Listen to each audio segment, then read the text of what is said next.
সুতরাং ব্যক্তিগতভাবে কোনো চ্যালেঞ্জ উড়াচ্ছেন, সম্পূর্ণ আইন বহির্ভূত কাজ করছেন। আমাদের পার্টির শিষ্টাচারের কথা বলে হয়তো ড্রোন উড়ালে দেখতে ভালো লাগবে, কিন্তু আইনের বিরুদ্ধে আমরা এই বিয়ের মধ্যে আমি যে বাচ্চাকে মানা করেছিলাম, এখন বৃষ্টি হয়েছে। হ্যাঁ, আচ্ছা বাচ্চাটা আমাদের স্টেজে আছে, আমরা গ্রিল রুমে পাঠিয়ে দিচ্ছি। আপনারা পিছনে ফিরে গ্রিল রুম থেকে আপনারা বাচ্চাকে নিয়ে যাবেন।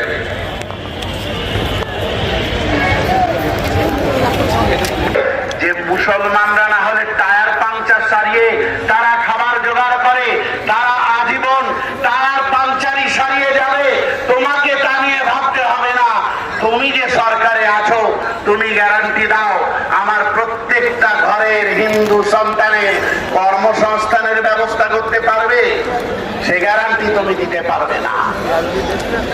তুমি গ্যারান্টি দিতে পারবে যদি হিন্দু রাষ্ট্র গঠিত হয়, তাহলে মুসলমান খ্রিস্ট থেকে আরম্ভ করে আদিবাসী অন্যান্য জনজাতির যত মানুষ আছে তারা 7 টাকা মিনিকেট চাল কিনে খাবে, আর হিন্দু ঘরের সন্তান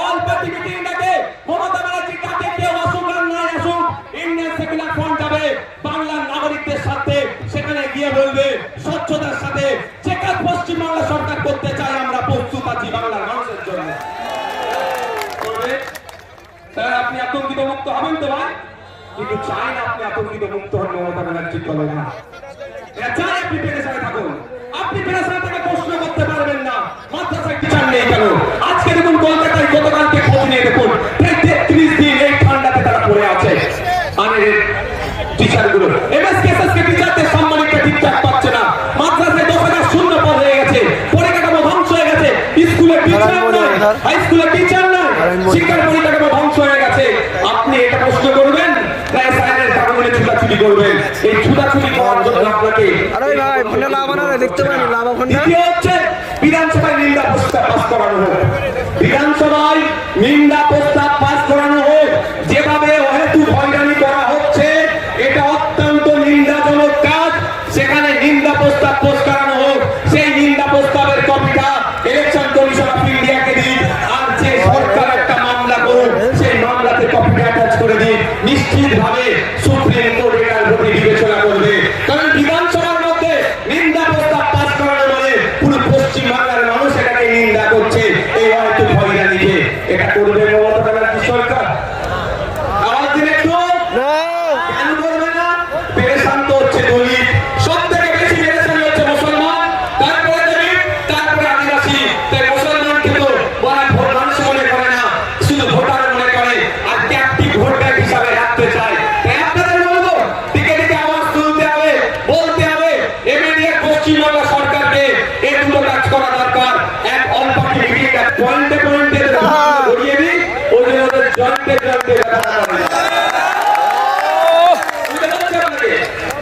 দেখবেন যাদের বাড়ি ফোন গেছে, ফোনের সাথে একটা টেক্সট হিয়ারিং এর নোটিশ গেছে, হিয়ারিং এর নোটিশের সাথে আরেকটা কাগজ গিয়েছে। সেই হিয়ারিং এর নোটিশের সাথে একটা যে কাগজ গিয়েছে সেখানে 13টা ডকুমেন্টসের কথা বলা হচ্ছে। যাদেরকে হিয়ারিং এ ডাকা হচ্ছে এই 13টা ডকুমেন্টসের মধ্যে কোন একটা ডকুমেন্ট সাবমিট করলে তার হিয়ারিং টেস্টে পজিটিভ হয়ে যাবে, অর্থাৎ তার অসুবিধা হবে না। এটা বলছে তো। আচ্ছা, আমরা এই এসআইআর নিয়ে এত দুটো মেনলি সমস্যার সম্মুখীন হতে হচ্ছে আমাদের। একটা টাইম লস হচ্ছে, দাঁড়াতে হচ্ছে, অব্যবস্থা করে এই গেটের মধ্যে সরে যাবে, গেটের মধ্যে সরে যাবে, গেটের মধ্যে দেখতে পাচ্ছেন এই তো সবার উপরে বসে নিচে বসে বসে দুটো জিনিস হচ্ছে না ভাই। একটা কি আমার অযথা টাইম দিতে হচ্ছে, ওখানে অব্যবস্থা, ওখানে ঠিকঠাক ব্যবস্থা আমরা পাচ্ছি না, ঘন্টার পর ঘন্টা লাইনে গিয়ে দাঁড়াতে হচ্ছে। দ্বিতীয় হচ্ছে আমি আতঙ্কিত, তাই তো ভাই, যে আমার কি হবে।